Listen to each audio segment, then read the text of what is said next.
We're going to talk about equal concern, liberal theory, and consensus. So, thank you for joining. First part is equal concern and respect, as according to the book. So, last time we defined human rights as political rather than moral. Um, Very debatable, in my opinion, but this is what is widely accepted. And this is because it requires an agent of authority, a duty bearer being the state, and the state is thus authorized to ensure the sanctity of an individual's rights. So, human rights, they're for all, big and small. Now, again, the state itself can be both a protector or a violator of human rights, which is what we had said before in our discussions, uh, even in just war theory, as in who holds the sword of morality, the state or the other, and how morality in realist terms is not a concern of the state because states are not moral agents. This goes in line with our discussion later on why human rights is more liberal and fits the more liberal mold than any other ideology. Now, yes, there is overlapping consensus on the Universal Declaration, but it does fit the liberal mold more than any other. Um, so yeah, but even that is obscured and has its own flaws, of course. Um, Liberalism is not perfect. No ideology is really perfect. And given that there's so many contestations of different types of liberalism, we have classical liberals, neoliberals, modern liberals. So what type of liberalism is one of those questions?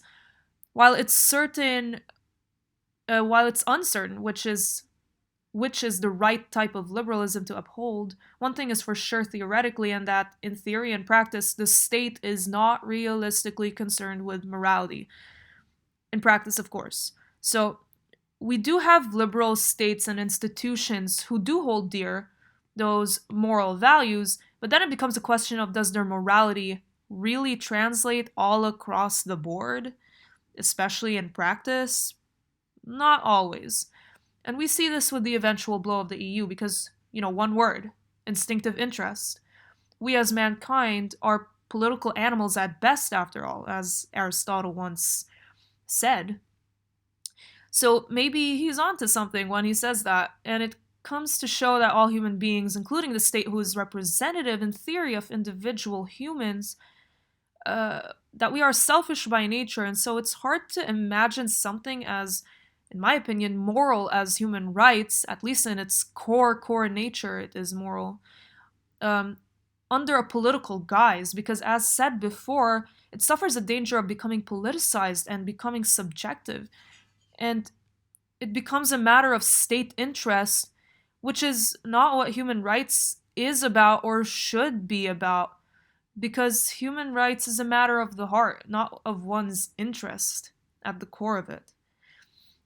Now, this leads up to another debate of is human rights absolute or culturally relative? And I know, uh, at least in my point of view, I have a more absolutist understanding of things in general. So, this is why for me it's quite a danger to assume human rights as political, let alone make anything political, and it becomes really dangerous. Because human rights at its very core is something that should be constant, and so it requires a foundation that is equally as constant. It cannot come from a moral relativism stance because it becomes a bedground of uncertainty, and that uncertainty destabilizes human rights. It's just like that analogy of, you're holding a green pen and everyone sees it as a different color. Someone sees it blue, someone sees it as, I don't know, yellow, but it doesn't take away from the fact that it is really green. And in the same way, human rights, people can view it in different ways, culturally or morally, but at the end of the day, at its core of it, there's absolutely one truth behind it. And once human rights become subjective, that gives a green light for anyone to do absolutely anything they want because hey, it's my say. In moral relativism and politics, which is gray, nothing is considered wrong if we take a moral relativist stance. But the truth is, truth will always live on in the midst of deception. Now, continuing on, we are all born free, individual, autonomous beings, equal in nature, with an inherent dignity and worth, and the government should treat us humans as such, with equal concern and respect, without any discrimination of opportunity or entitlement to one certain group or person. We're all entitled. Um, no one is more privileged than the other. But again, many third world governments favor a group or another, not just third world, but you know. And so rights are only realized for the group in that state that serves the state's interest. For example, gypsies are exterminated in every European war, and Kosovo people are seen as second class citizens in Yugoslavia. So, although this highlights the importance of individual rights as opposed to collective rights, because under this political agency being the governing state, the state can easily torment and jeopardize the rights of a whole or collective. It's a slippery slope to assume rights as being collective when it is merely an agglomeration of individuals. But that's a whole other debate. The state must treat individuals as a moral and political equal, and to be equal, we have to be autonomous and have the freedom to pursue our own lives. Liberty and autonomy are different facets of human rights. If you violate someone's liberty, it undermines their liberty, which obviously no longer becomes equal but less. So obviously, you create inequality in society, as we see with minority groups or immigrants, for example. But again, how does the state not entrench or trample upon one's own autonomy? Just to play the devil's advocate here, of course, we have to ask, is there a boundary to personal liberty? Where is the line? And the answer is yes, there is a boundary, which is where the state can come in. Quite obviously, the state is not only a violator, it can be a protector. And in the same way, violators can be the society or individuals. So Rousseau says, if we look at one of his quotes here, man is born free and everywhere he is in chains. Okay? So, and if we have this absolute liberty, we would essentially be libertarians and then border to anarchism. Again, the state can somehow realize at some points the rights of an individual through just laws, not unjust ones, and enforcements that prevent man who has evil tendencies, and so must be under a social contract in order to civilize the man and help realize his rights. But then I rebut, the state is composed of individuals themselves. So, moving on, this autonomy needs to be respected. This follows the Lockean proposition of economic liberty as well. So in the readings, they mention how civil and political rights are favored over the economic, cultural, and social rights, which the writer rebuts, and he says, no, these are all important, which is very true. Because, issues cross-cut each other, and we don't want any gaps where human rights is not realized. The Universal Declaration and other lists of rights are all rooted from the political principle of equal concern and respect, which is why they overlap. And because they overlap, there is no excuse to the lack of realization of human rights, at least legally speaking. For example, inhumane torture or genocide is prohibited by various conventions, but also under customary law. Thus, it'll be hard for any state to not abide by this condemnation. If there's a state who ratifies these conventions, the others who haven't ratified it, they will still be obliged to follow the prohibition of genocide under customary law. So Lebanon has, for example, not ratified the Refugee Convention. And so its legal framework in Lebanon is not very fixed for that reason, but we see rules that still apply irrespective of that, like customary law, ICCPR, ICESCR, and just basic human rights in essence. We have, therefore, personal rights and liberties that fall under all facets: political, social, economic, cultural, the right to recognition before the law, freedom of speech, right of privacy, etc., needed to materialize this personal autonomy. But can you be free if the state or, as they say, Big Brother is watching you? Probably not. Human dignity is derived from a sense of independence. But again, with boundaries of liberties, which is where the state comes in. It's important to note the importance of economic rights again, not just political or civil. We said this because all the facets interrelate to each other. And this is important in humanitarian aid, for example. You can't just rely on political and civil rights alone, because free and fair elections isn't, and installing democracy over the long haul, it's not going to help people suffering and dying on the grounds right now. We need some basic economic rights. At the same time, dignity in life is not just about food and sustenance. We need all the facets, okay, and all the rights intertwine. Um, Government should protect those who are vulnerable to social, political, economic discrimination. They should have fair access to social, economic resources.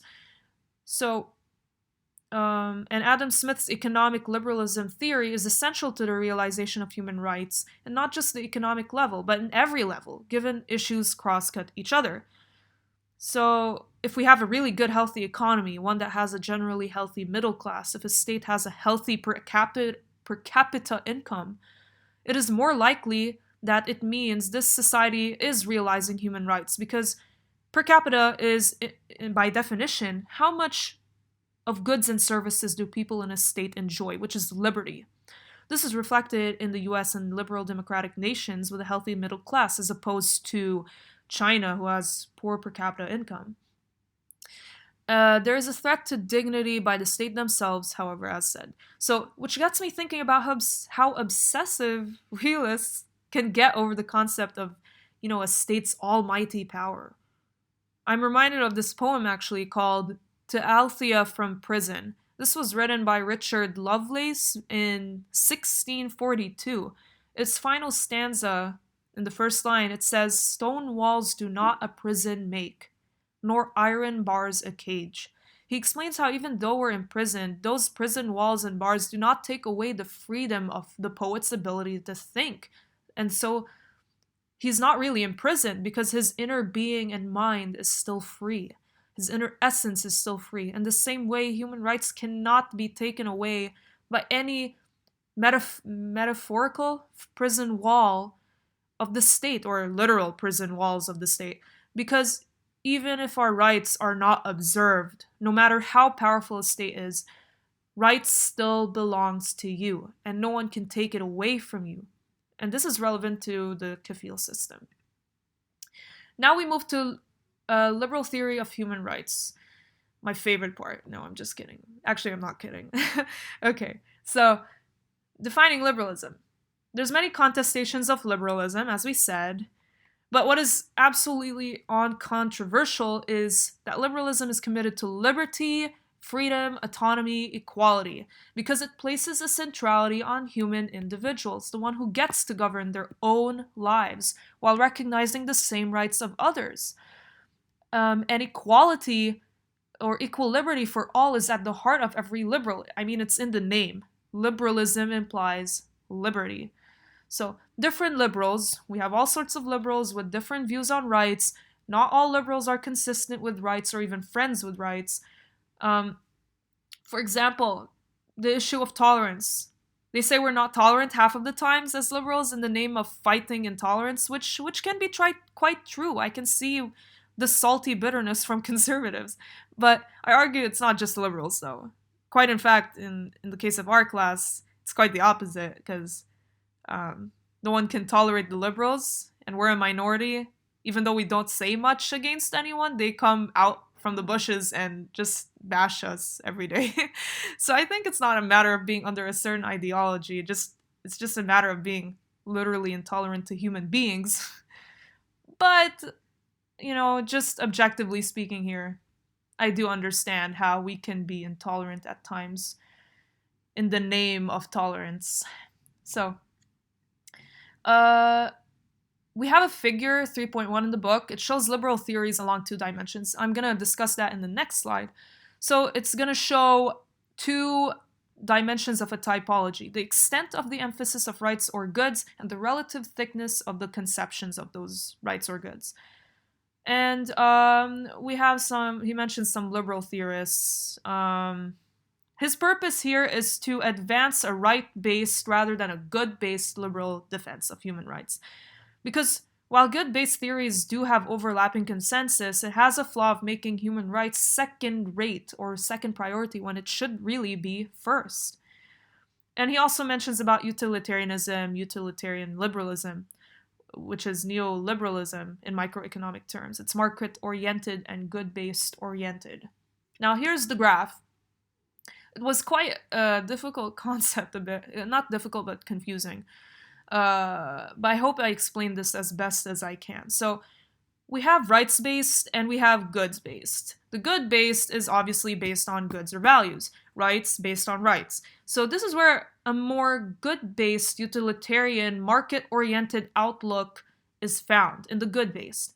But we did say before that rights are arguably more important than goods, because rights is, in one argument, relates to morals. In one argument. Okay? And morals are higher than values, which is goods-based. So rights are higher than goods. Morals tells you right from wrong, while goods are more about what you value. So morals are more important, and rights-based are thus more important. We have a thin and thick conception here, as we can see. So it goes from broad to narrow. More authority, less authority. Collective, individual. So the broad implies it would encompass all rights, not just civil or political. It includes the economic, the social, etc. Hence why the social democrat falls on the top left corner. They believe in a welfare model, which the book says apparently is the UDHR it mostly associates with, because rights have to be thick and extensive, encompassing all ranges: political, civil, economic, social. The more guaranteed access to essential goods, services, and opportunities, which again, the level of this provision is highly debatable, especially in the US right now. Well, not just right now, but for a long while. Some in the US do value those provisions to be given by government, the duty bearer. Others don't, or believe that it should be lesser of a provision. Politically speaking, about the whole debate of social democracy or democratic socialism in the US. Now, those two terms are not the same, but this is not our topic right now. So libertarians and minimal liberals fall in the bottom left because they have a thin conception. They highly emphasize on less authority, freedom from government encroachment, and have a high emphasis on people making their own choices. They have a laissez-faire attitude on an extremist end to economic freedom.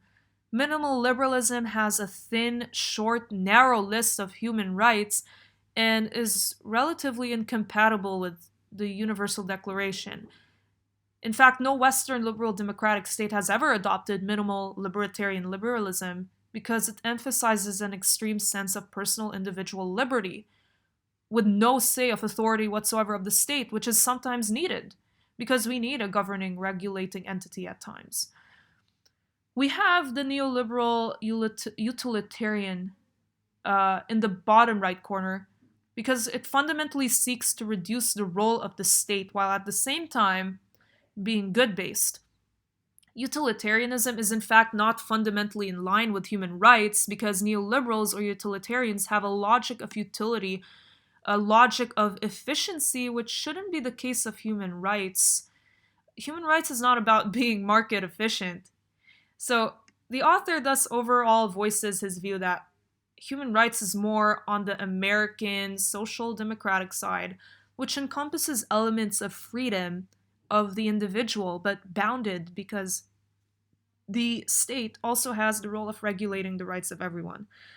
And that which encompasses all facets: economic, social, political, civil, which is all provided and ensured both by duty bearers that can be individuals or states.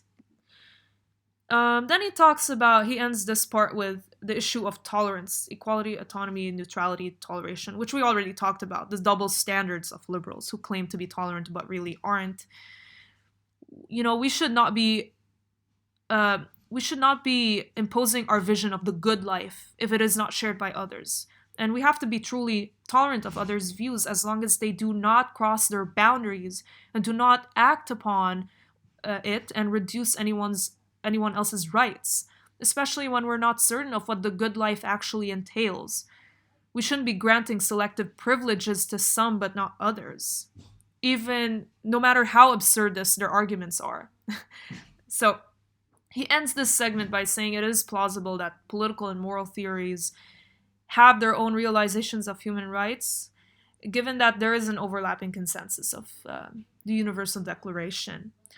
Overlapping but bounded consensus. While we do have overlapping consensus, the list is limited because not everyone values human rights as equal in nature, which is why we have slavery today still. The Universal Declaration is not binding for a reason that not every society and state authority accepts it. The author goes on to point about proponents of human rights that are seen by critics as unreasonable, which I will answer in the conclusion. Human rights are not unreasonable. It is not superficially illogical to claim alternatives and variances of views to human rights, but it is morally illogical because alternate expressions of human rights is a challenge to the idea of human rights, which relates to absolutism and cultural relativism. Given the idea of equality and autonomy, there is likewise the idea of the importance of uncoerced consensus. After all, human rights should not be a matter of selfish interest. It's a matter of the heart. It shouldn't be coerced on anyone to feel or believe in it. If it does not come truly from the heart and will and action for dignity in life, then it becomes pointless as you fundamentally don't believe in it. This is, of course, this uncoerced consensus is, of course, bounded, and individual freedoms do have boundaries once it infringes upon the equality and rights of others. As Rousseau puts it, some individual wills should not be allowed to be expressed on the general will. In the same way, while everyone should be tolerant of other people's views, no matter how absurdist they may be, tolerance stops at the door when they act upon those views, which tends to harm others' equality and autonomy. In this case, they should be openly condemned and rebuked. Now the conclusion. I have 2 points for the conclusion here. I have the first question here. Do terrorists have rights? Very, very debatable question. We remember now, one's man's terrorist is another man's freedom fighter. So how do you reconcile that? How do you fight for the rights at the age of terrorism? It's been years since 9/11 and other terrorist actions and events. How do you strike the balance between national security, counterterrorism, and human rights? How do you not have something of a case like Guantanamo Bay where any accused person is subject to potential heinous human rights violations? The advent of 9/11 also raised the question of PRISM, the question of our right to privacy, but that is a different debate. Nonetheless, many of us do value our right to privacy and not being under a surveillance state. What I'm about to say does not defend terrorism at all, but it does give a liberal perspective and a different approach here on what is commonly viewed about terrorism and how to deal with them and human rights. How many people have you come across that say without a problem that ISIS members are not entitled to human rights? They are not entitled to due process of law, not entitled to protections that you might think an average person is entitled to. We take ISIS as an example because it is an extremely good example of how a group that is so undoubtedly horrific, but at the same time, we don't want to go down to that level. We must still give them that which they don't give others, which is the basic respect of human rights. And, that's the whole point. They deserve a free trial, but they certainly deserve a harsh sentence at the same time. So the answer is both principled and pragmatic. We must maintain the moral and ethical high ground. Terrorism is an ideologically and politically motivated assault on democratic rights and freedoms that we hold dear. An essential strategy in countering the extremism that breeds terrorism is to win the contest of ideas by rigorously defending the basic human rights and freedoms which form the bedrock of dignity and democracy that make our societies worth protecting. The point is, we need to be responsible members of society to call these things out when somebody says, oh, these people don't deserve protection. Well, actually, they do. Not for their sake, but for our sake. That's the bottom line. They get protection so that we can claim the higher moral ground. We being the society that wants to regulate such certain behaviors. Because if we do the same thing, then there's no difference. It'll only be a matter of who's more powerful at that point. So some might ask, why worry about human rights? Why do we need to preserve human rights in the face of those who show disregard or contempt to human rights? Well, that's the answer for you. We have to claim the moral higher ground. So, to conclude, I just want to put up a quote here by James Baldwin. Not everything that is faced can be changed, but nothing can be faced until it is. Nothing can be changed until it is faced. This is a liberal concept, in a way. In a way, as hard as it is to believe, there is a sense of goodness and mutual concern within all of us. It is reflected in the animal kingdom, for crying out loud. You can observe how ants help each other and work together for goodness. So, call me up in the clouds for thinking human rights is somewhat achievable if we set our minds to it and strive to it and hope in it. And I wouldn't care less if that's considered idealistic. In fact, it shouldn't be considered idealistic. First of all, if no one does care, who will care?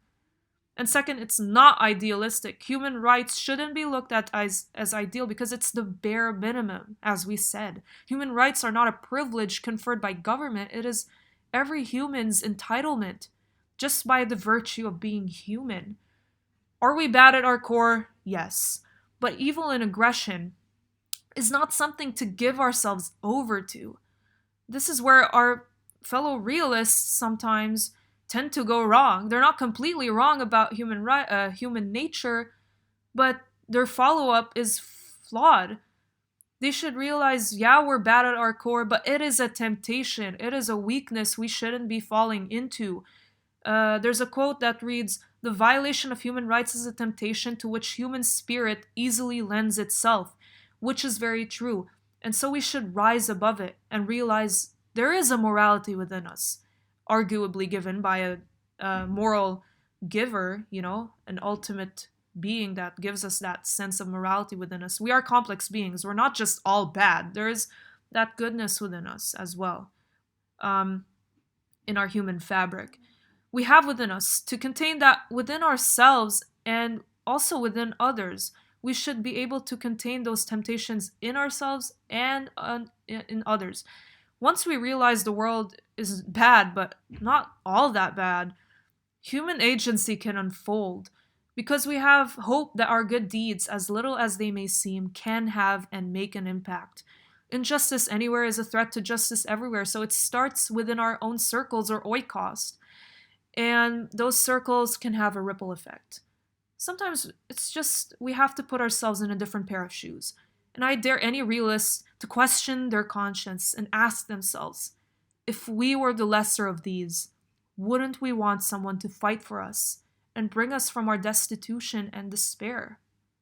We're not gods, but we're called to be a salt and light to the world, and it's not something that should be hidden. So we are capable of change, and in the words of Nelson Mandela, it always seems impossible at first until it is done. Thank you.